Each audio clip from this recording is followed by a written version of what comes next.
Hey guys, and welcome back to Flight Sim. I'm Avangel, and we are today heading on a little flight from Darrington Municipal to FSX's home, Friday Harbour.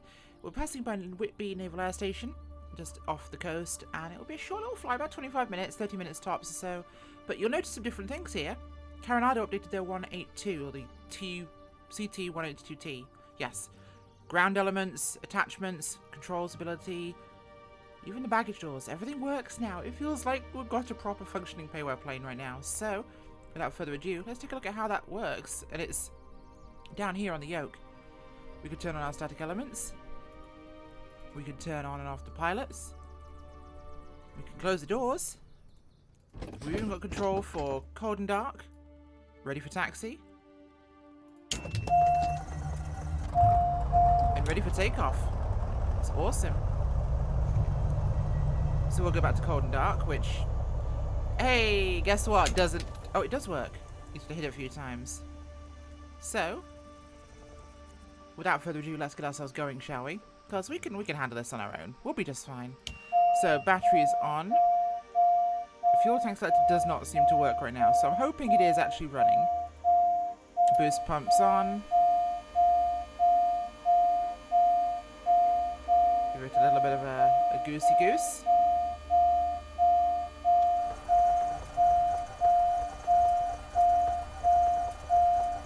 Yeah, that non-working fuel selector might be a bit of an issue, but I'm not sure.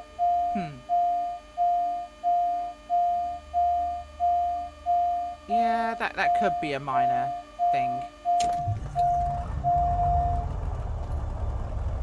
We'll just get rid of that for now. Yeah, that's annoying, but we'll go with it. So let's get our system up. We're heading to Friday Harbour. We're just going to fly this on VFR. It shouldn't take us too long whatsoever. So we have on our, or off, I should say, on position and taxi. Put our strobes on. Don't need landings. We've got a beacon on. We are ready to move. So we'll hit up ATC with one of the new features from the last patch, which we'll talk about when we're in the air. So we're announcing taxi and 1 Sierra 2 traffic November 403 Sierra X-ray is taxiing to runway 10. yeah, lady pilot voices. Now the gender of your pilot avatar matches your radio voice. It's kind of amazing. Okay. Let's get ourselves mobile. Makes taxiing a little bit easier, actually, raising one's head up. We're going to taxi down to 10 right now. Oh, hello. And they might have actually spiced up the ground handling a tiny bit as well, because the planes do actually maneuver a little bit better now, even with lower rudder sensitivity, which is great news. The latest patch was actually pretty huge. This being an added aircraft obviously doesn't include some of the errors that were experienced with the default ones, but there have been wholesale sweeping avionics updates, animation and button and control updates and systems updates in all the default aircraft, fuel fixes, loads of bug fixes to all the aircraft, which is fantastic. And there have also been massive updates to the weather system, live weather, optimizations to performance. Right, we're going to hold short here. So we're going to announce our takeoff. Nothing on the radio from any local traffic, so now it's departure straight out. Sierra 2 traffic November 403 Sierra X-ray taking off runway 10 departing straight out. Okay, we're announcing a departure there, so we'll close that out. Oh, hello. You know what I could really do with still being angled up a little bit. At least lets me pretend I'm angling my head around looking for some space. There we go. So as you know, Friday Harbour is the home of FSX. The location we all started that first in-the-air flight from. Let's get this baby airborne.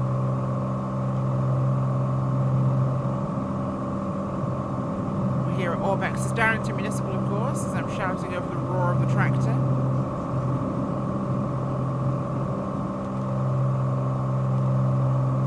There we go, nicely up. Good positive rate.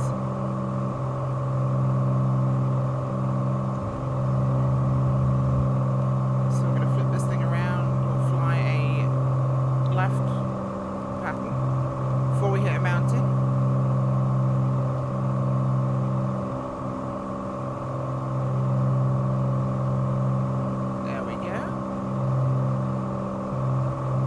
lumber yards here at Darrington.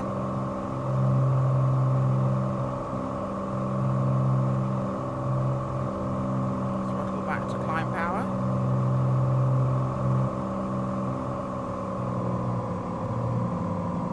And there goes the tractor, and the benefit of recording the way I do means I get to turn this thing down.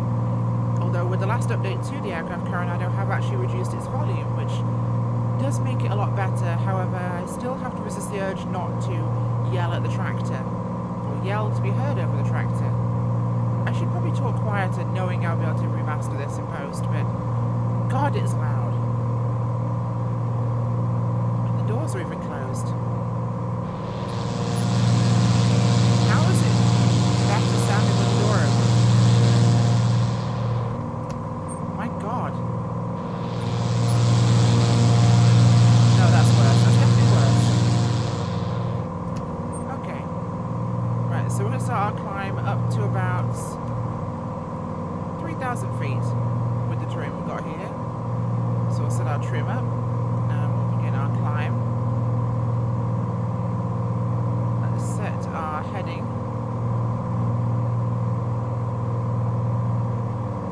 Autopilot on. And we'll take heading hold. We're going to try out the autopilot today.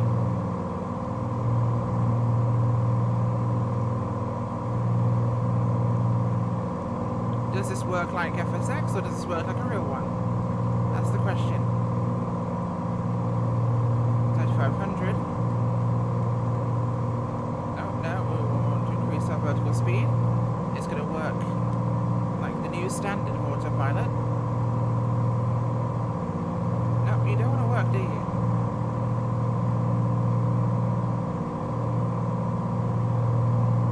Turn vertical speed mode on.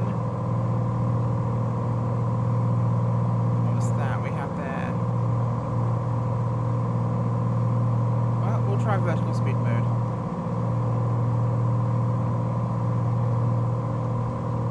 That makes us go down.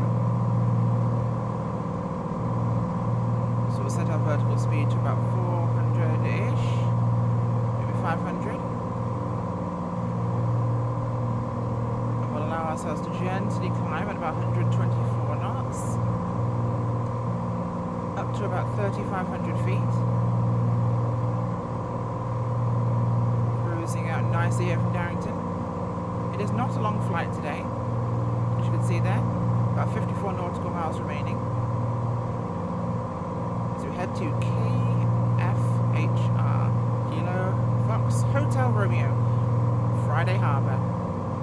Haven't even been there in 2020 yet, so you guys will get to see this at the same time I do. As oh, hello, that was spicy.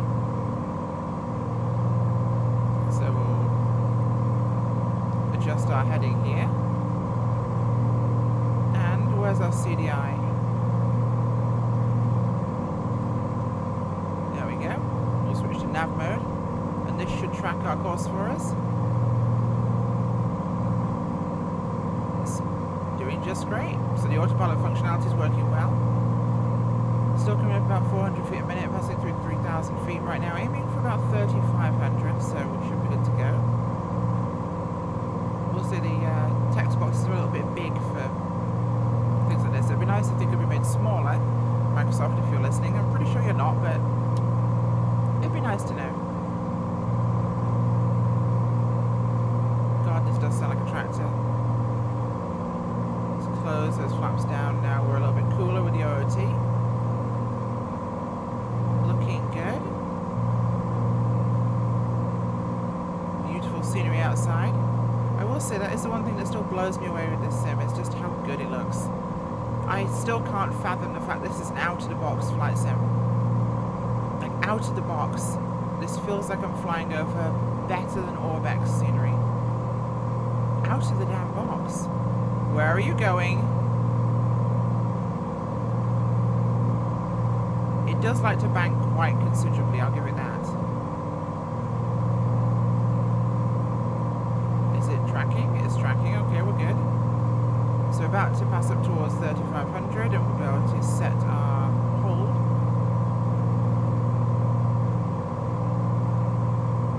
We'll take it to 4. 4 seems a bit more reasonable.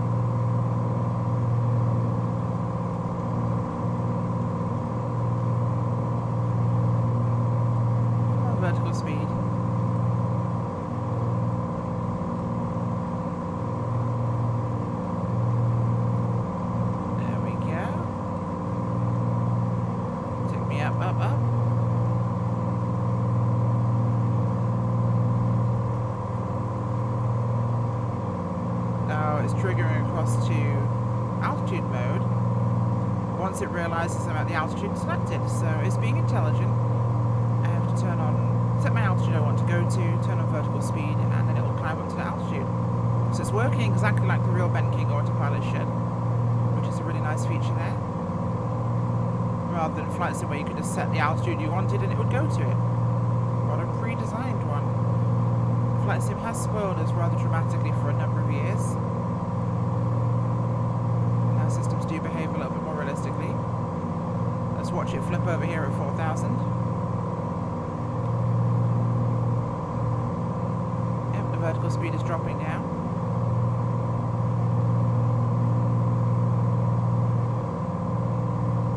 Should tick over to altitude hold mode here. Yep, 250, dropping down as we get closer, 200.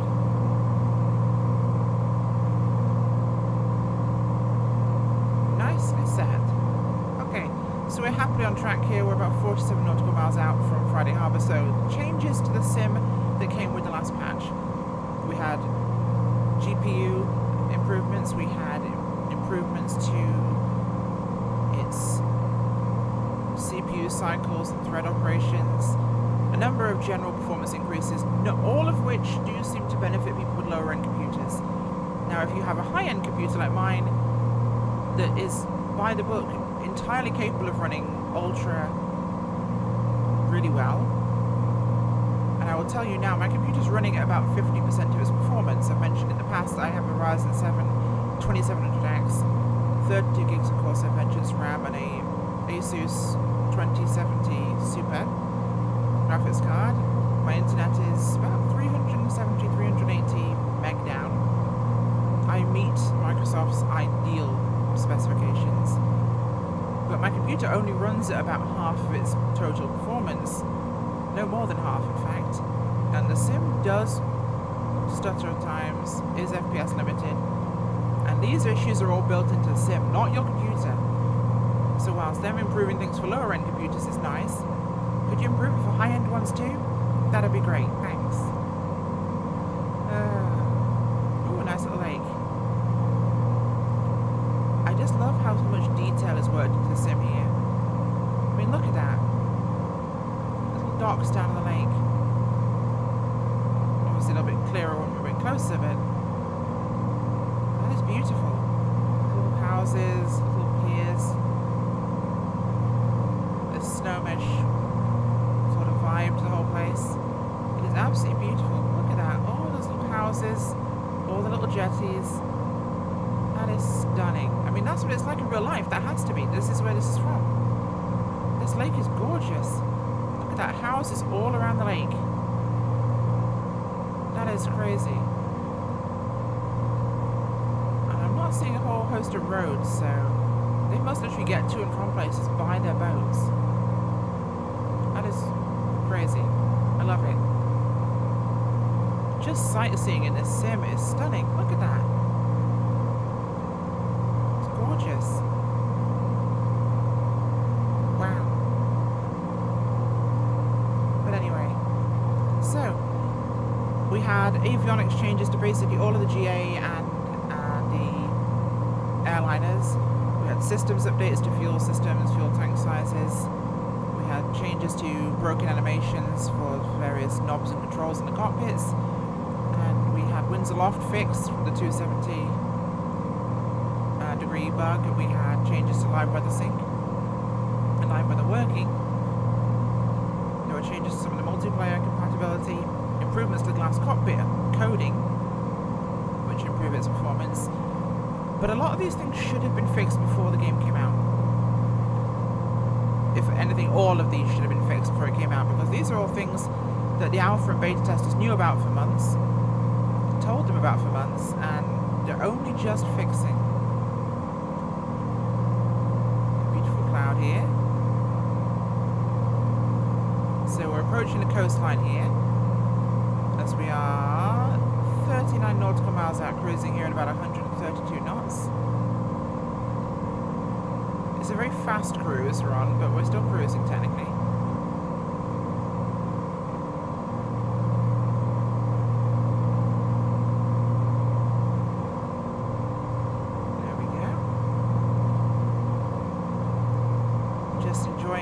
outskirts of Washington State. Of course, Big Tire Simulations Kit Fox came out, and I believe I am still too new a channel to want to give my true opinions of that third-party payware aircraft. I bought it actually from the X-Plane store, because if you bought the X-Plane version, which is apparently great, you got a free version for 2020. And then they started selling it as well in the Microsoft store, on the actual marketplace. I bought both versions because I thought maybe the Microsoft store version will be the updated version. It's not, it's exactly the same. Don't buy it. It has the default G1000 and basically no other instruments. There's no fuel tank selector, no cutoff, no mixture. There's no animations to the flaperons. They don't flap, even though the flap lever's there. Its engine's very, very strangely optimized. It doesn't work very well. It's not a great plane. It will take off like a rocket and barely slow down. I just don't want to make a whole video going at it, because my screens just went dark.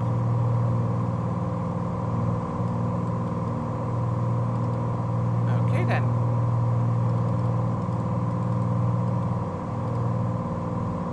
That was weird.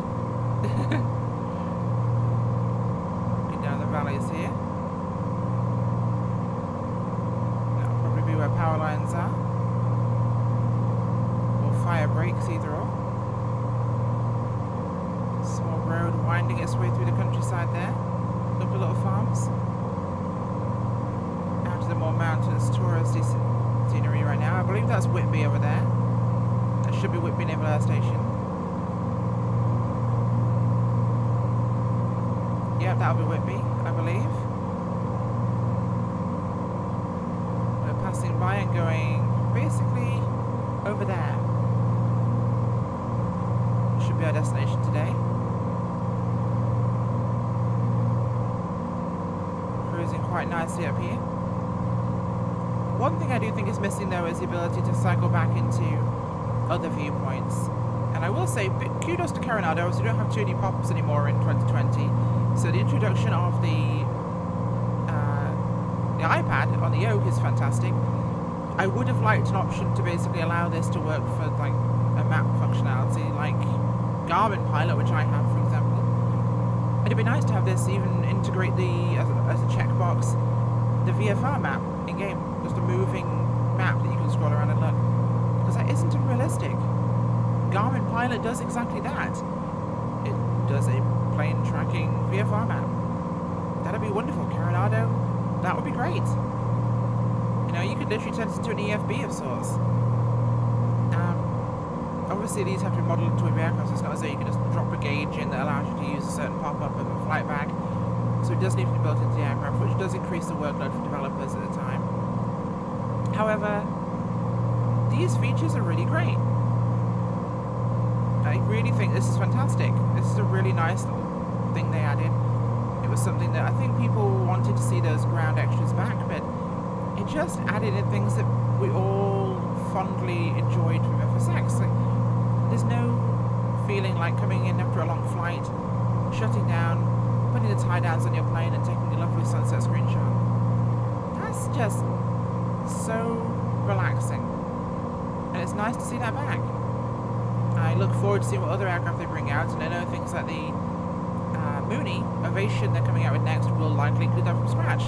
Never been a big Mooney fan, but with it being the second payware aircraft for 2020 that I know for a fact will work just fine, I look forward to it. I'll give it a crack. Be nice for some touring. Although I do look forward to the first amphibian. Milviz, I'm looking at your beaver. I can't wait for your beaver. That sounds wrong, but I'm going to say it anyway. Whoa, Jesus. This is what happens when I use my camera. As we're flying over... I'm not sure where we are right now. I should probably know where we are.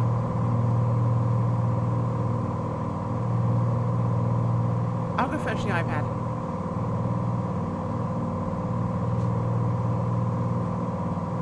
Do excuse me while I roll across my office looking for my iPad so I can pull up Garmin Pilot and have a look exactly where we are on the track.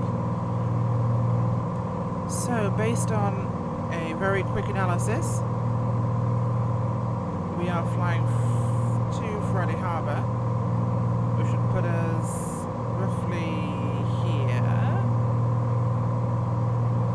Orcas Island is there, Friday Harbour's there. So this would put us near Burlington in Washington. There we go. I do believe there is an app that allows me to actually show what I'm looking at on my iPad screen on my videos here through OBS Studio and an iPad app. I will be doing that in the future, so you guys can literally see me navigating using Garmin Pilot to find out where I'm going. Now granted, this is a fairly simple flight. Yes, I drew the magenta line. We're flying direct. I'm not really doing a lot of talking to ATC because I wanted to use this as an opportunity to talk, but also, you know, let you guys enjoy a scenic flight, talk about some of the updates, visit a place that we all fondly remember in a whole new context. Basically look at the updates to the sim, the updates to Carenado's 182T as well, as we're flying in a wonderful piece soup here. I will say the weather is amazing. Also, Rex, or is it Active Sky, have announced, I think it's Active Sky, have announced their next weather project. I believe it's actually Rex. No, I was wrong, it's Rex. So look forward to that. We'll have them throwing their hat into the very, very busy game already. As, look at this. That is stunning. Little harbour town. Not sure what the white streaks are, but I guess we'll go with that. Oh yeah, Microsoft. One thing to fix. Wakes behind boats, wakes behind seaplanes. Please put them back in, because for God's sake, having the Icon A5 land with no wake behind it looks ridiculous. Unless that's something that has to be added by third-party developers and they just didn't bother on the Icon, I don't know, but it definitely loses a lot of something with that. What are those? Unless there's areas dredged under the water that are shallower. I don't know. That is really weird. Okay, so we're 20 miles out now. Not too far away at all. Starting to get over some very familiar terrain.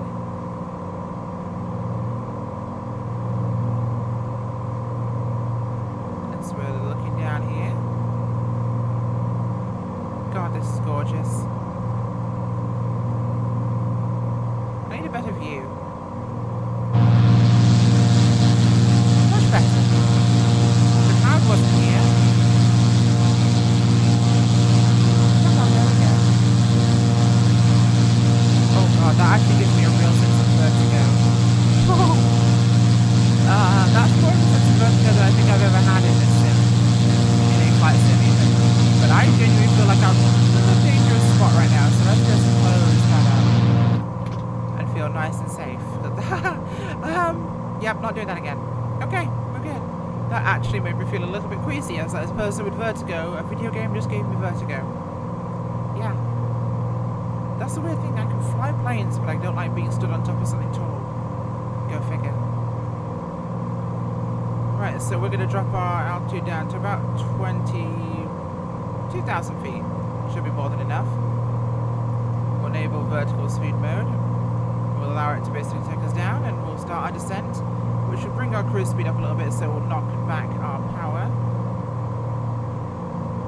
to compensate. There we go. Keep our cruise speed under the yellow. I mean, I will say this honestly still looks like Orbx terrain. As far as default scenery goes, I look forward to seeing things like Orbx's True Earth, for example, if that's what was developed essentially as a we know FS 2020 is coming, let's work with photo scenery. I hope that we do get the ability to basically fully install regions with their own enhancements and perfections and hand-placed bridges and things. That would be phenomenal. I think that would be the crowning and glory of this. But as far as default goes, not a bit, comrade. Not a bit. In fact, I actually look forward to exploring places like Russia, like deep in the heart of Asia, Mongolia, the South Pacific. All these places will just be a true visual delicatessen, I think, at this point, because it's just, rather than it being these generic kind of terrain masses and landcasters we've seen before in FSX and P3D, even with vector data, even with, you know, packs, you'll actually get to see these places as they really are. And it'll be mind-blowing. I can't wait. I also look forward to Orbx releasing more of their PNW airports, because we passed Israel's farm and we passed Anacortes as well, so I do look forward to visiting all of the PNW airports now, places I kind of snubbed back in FSX and spent my time flying in Canada. In fact, that one should look familiar to some people. Yep. That would be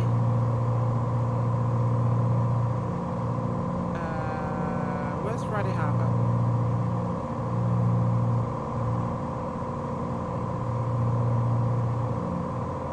That would be Anacortes, I believe. Yep, Anacortes. So it's I snubbed a lot of these places because the Orbx airports in FSX were so chunky. They hit your performance so hard for what they gave you, and I didn't feel it was worth it. Whereas in this sim, these airports have zero impact. So you get these beautiful little places to visit, these wonderful little scenery halls, and a whole environment that just is so much more fun. I was arguing with a friend last night that said the sim wasn't ready, that it wasn't really a sim. They were an airliner fan. You know, they're like, oh, well, it is, you know, the default aeroplanes are crap. Well, yeah. They were crap in FSX, they were crap in X-Plane. They've always been crap. Default planes are default planes. But once you get developers starting to put out things like even this, where just about everything works like it should, compared to the real thing, it's not perfect, but it's a hell of a lot better. Of course it's a sim, even with the default GA planes it's a sim, but just because it doesn't support your kind of flying, your airliner flying with a super complex PMDG aircraft, doesn't make it not a sim. And doesn't make it not perfect either. It's a work in progress, but you know what? It's a hell of a better work in progress than they've ever done before. So kudos. Kudos to Serbo.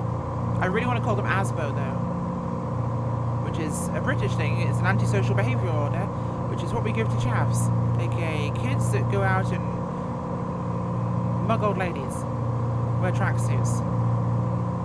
I don't know what Americans would call them. Okay, so we are now about 9 miles from Friday Harbour, so we shouldn't be too far out. Part of me says it's just over there, but I could be wrong. It could be over there. My sense of scale is very bad. No, I think we're a little bit closer than we realised. We're 8 miles out now, so yeah, Friday Harbour should be just over there. In fact, let's have a look, shall we?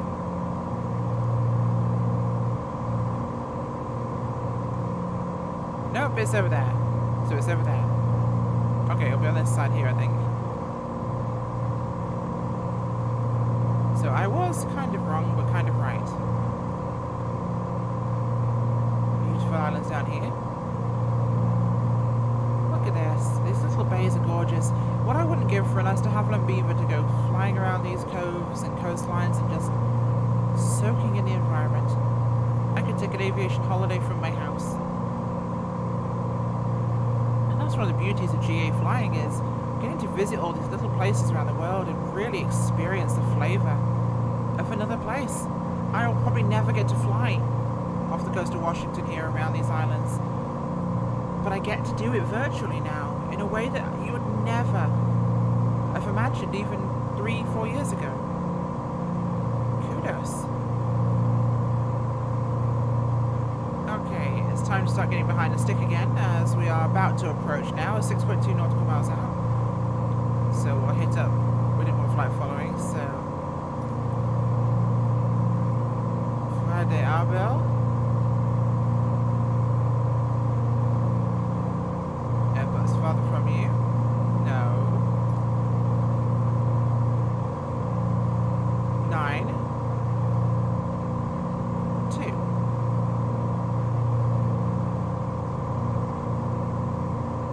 see what our weather is. 252 at 7. Wind 252 at 7. Visibility 7. Sky condition, few clouds at 1,000 feet. Temperature 15C dew point. 1 tree C altimeter 2990. We have runway 1634, so we'll go for 34. Kilo Foxtrot Hotel Romeo automated weather observation 19000.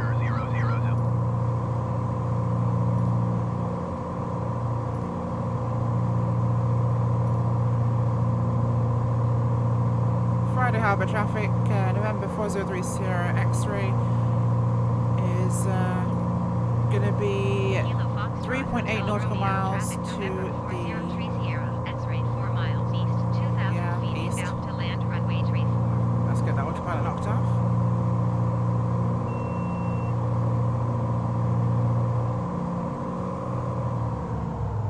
Okay, so we'll just pretend we called the rest of the ball. But there's the airport ahead of us, so 3-4 will be that way. So we're entering on a right base, essentially, which is a little bit optimistic. I'll spin it round, we'll take the downwind for 3-4 and we'll drop ourselves in. Shouldn't be more than a minute or two before we're on the ground. There we go. Oh, hello. Trim's being a little bit sensitive. More than I'd like. Actually, you know what? We might actually make it in at base here, so... Friday Harbour traffic, November 403 Sierra X-ray, entering right base, runway 34.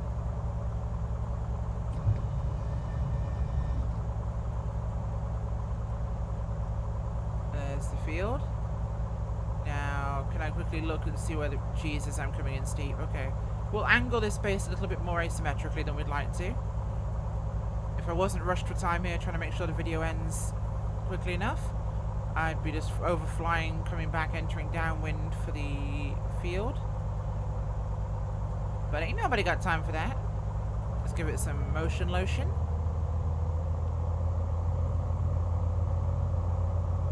Looks very different to Friday Harbour, I remember. But also similar, weirdly enough. Having Orbx scenery in this region means a lot of it all looks the same, especially the terrain. And while the textures look nothing alike and the world looks totally different and realistic now, I will say that with the Orbx scenery, the coastlines, the shapes, the topography, all looks exactly like it does. So there is that level of familiarity. This is a very dog-legged base. But we'll make it work. Friday Harbour traffic, 03 Sierra X-ray, turning final 34. This is so scuffed as an approach. Looking forward to October when the honeycomb yoke and throttle quadrants come out. I'll be having some of those again. Or I will be having some of those. The yokes are all sold out or been given to everybody that Microsoft's been trying to give a BJ to. And the throttle quadrant comes out then. This is so scuffed. Oh my god, what am I doing? I look like a complete idiot. This is such a scuffed approach.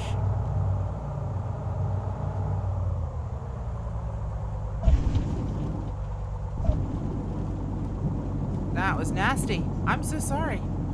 That was truly nasty.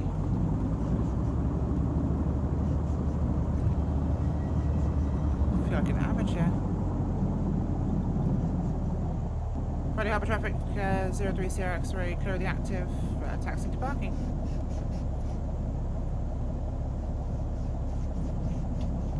That's how you fast exit as a GA plane. I'm pretty sure that was grass, but who's counting? Friday Harbour scenery when? There we go. Let's taxi this bad boy in and park her up. And we should be good to go. Either way, hopefully you enjoyed this little flight, guys. I know it was only a short one, but bit of a chitty chat, bit of a fly. Nice, relaxing one for you here today, as we'll pop the old Parkerino Breakerino on.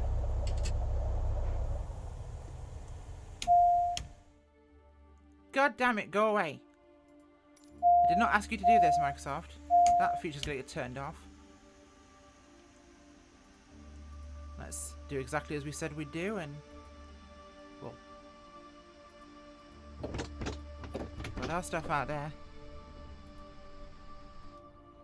There we go. Thanks for watching, guys. Bye.